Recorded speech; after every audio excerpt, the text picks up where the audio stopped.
Laymen's evangelical fellowship స్థాపకులు దానియేలు గారు 55వ సంవత్సరం ఆగస్టు 10వ తేదీన చేసిన ప్రసంగము. యోహాను సువార్త 12వ అధ్యాయం 24వ వచనం. గోధుమ గింజ భూమిలో పడి చావకుండిన ఎడల అది ఒంటిగానే ఉండును, అది చచ్చిన ఎడల విస్తారముగా ఫలించును.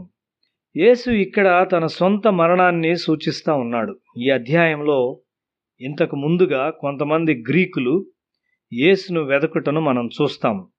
గ్రీకులు బహుశా యేసును గూర్చి విని ఆయన్ను చూడ్డానికి మరియు ఆయన నుండి వినడానికి వచ్చి ఉంటారు. అది ఒక అసామాన్యమైన గుర్తింపునకైన చిహ్నం. విద్యావంతులైన గ్రీకులు సామాన్యంగా విద్యావంతులు కాని వారి నుండి వినడానికి ఇష్టపడువారు కారు. ఎందుకంటే వారు తాత్వికులు. నేడు కూడా అంగీకరించబడిన తత్వాన్ని ఆ దినాల్లోనే వారు పెంపొందించారు. ఇది ఒక సిద్ధాంతపరమైన తత్వం. వారు ఒక ప్రజ్ఞగల ప్రజలు. వారి విశ్వవిద్యాలయాల్లో బోధించుటకు యేసును ఆహ్వానించుటకు వారు వచ్చారా? మనకైతే తెలియదు. తన ఆత్మను కాకుండా తన మనస్సును మాత్రమే పెంపొందించుకొనువాని గొప్ప లోపము యేసునకు తెలియను. గ్రీకులు వారిని గమ్యము చేర్చని ఒక తత్వాన్ని కలిగి ఉన్నారు. విగ్రహారాధన చాలా వ్యాప్తి చెందింది. వారు వారి దేవుళ్ళ చుట్టూ తక్కువ స్థాయి నీతిని గూర్చిన కథలను ఏర్పాటు చేసుకున్నారు. గోధుమ గింజ భూమిలో పడి చావకుండిన ఎడల అది ఒంటిగానే ఉండును అని ఆ గ్రీకులకు యేసు చెప్పాడు. పేతురు ఒక విశ్వవిద్యాలయంలో శిక్షణ పొందిన మనిషేమీ కాదు. అయితే యేసును వెంబడిస్తూ ప్రత్యక్షతకు సంబంధించిన పాఠశాలలో ఆయన శిక్షణ క్రింద ఉన్నాడు. ఒక దినాన తాను సంపాదించుకునే అనేక సంవత్సరాల వృత్తిపరమైన జ్ఞానము అతన్ని తప్పిపోయిన వానిగా చేసింది. అతడు రాత్రంతా ప్రయాసపడి చేపలు పట్టలేకపోయాడు. అతని వల కొన్ని కలుపు మొక్కల్ని మరియు వ్యర్థంగా ప్రవహించు వాటిని మాత్రమే సమకూర్చుకొనగలిగింది. మరి ఒక దినం చేపలు పట్టుటకు పేతురు తన వలను శుభ్రం చేసుకుంటూ ఉన్నాడు. ఇది జాలరులకందరికీ ఒక క్రమమైన పద్ధతి. అప్పుడు యేసు వచ్చి ఆ దినం బోధించుటకు ఒక ప్రసంగ వేదికగా ఉండుటకు అతని పడవను అడిగాడు. పేతురు యేసు ప్రసంగాన్ని విన్నాడు. అప్పుడు యేసు పడవను లోతునకు నడిపించమని చెప్పాడు. కుడివైపున నీ వల వేయుము అని యేసు చెప్పాడు. విస్తారమైన చేపలతో వల నిండిపోయింది.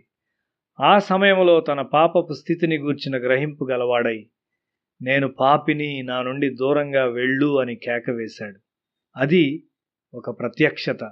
విద్యలేని పేతురు యొక్క విరిగిన ఆత్మ నుండి వచ్చిన కేకను యేసును గుర్తించి, భయపడకుము, నేటి నుండి నీవు మనుషులను పట్టు జాలరివి అని చెప్పాడు. గోధుమ గింజ భూమిలో పడి చావకుండిన ఎడల అది ఫలించదు. ఎందుకనగా ఆచరణ యోగ్యమైన మరియు ఫలమునిచ్చు ఒక జీవిత తత్వాన్ని ఆయన కలిగి ఉన్నాడు. మనుషులను మంచి వ్యక్తిత్వము గలవారిగా ఎట్లు మార్చవలనో ఆయన ఎరుగును. ఒక మనిషి ఆత్మలో విరగ్గొట్టబడినప్పుడు అతడు ఒక మార్పు చెందిన మనిషిగా తయారవుతాడు. ఒక అణువు విభజించబడినప్పుడు పెద్ద మొత్తములో శక్తి విడుదల చేయబడుతుంది. మనిషి తనలో దైవికమైన శక్తులతో సృష్టించబడ్డాడు. అతని ఆత్మ దేవుని ముందు విరగ్గొట్టబడనంత వరకు ఇవి దాచబడి ఉంటాయి. తరువాత అతని ద్వారా లోకములోనికి పరలోకపు శక్తి విడుదల చేయబడుతుంది. ఓ గ్రీకు వారలారా, నేను మీతో వచ్చుట్లేదు. నేను మరి ఒక మార్గాన వెళ్తున్నాను. దైవిక శక్తి నా నుండి విడుదల కావాలంటే నేను విరగ్గొట్టబడవలసి ఉన్నాను.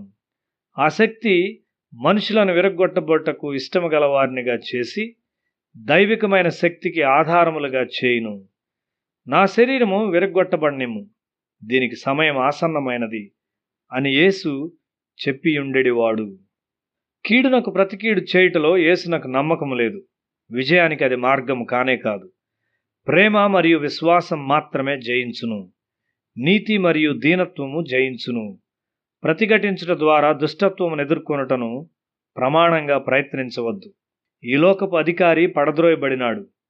ఒక విరిగిన హృదయం గల వాని ద్వారా లోకములోనికి పరలోకపు నీతి మరియు దీవెనలు ప్రవహించును. గోధుమ గింజ భూమిలో పడి చావకుండిన ఎడల అది ఒంటిగానే ఉండును. గ్రీకులతో యేసు నిరాశ చెందాడు. అయితే ప్రభువా, నన్ను విడిచిపొమ్ము, నేను పాపాత్ముడను అని చెప్పిన అమాయకుడైన పేతురులో ఆయన సంతోషించాడు.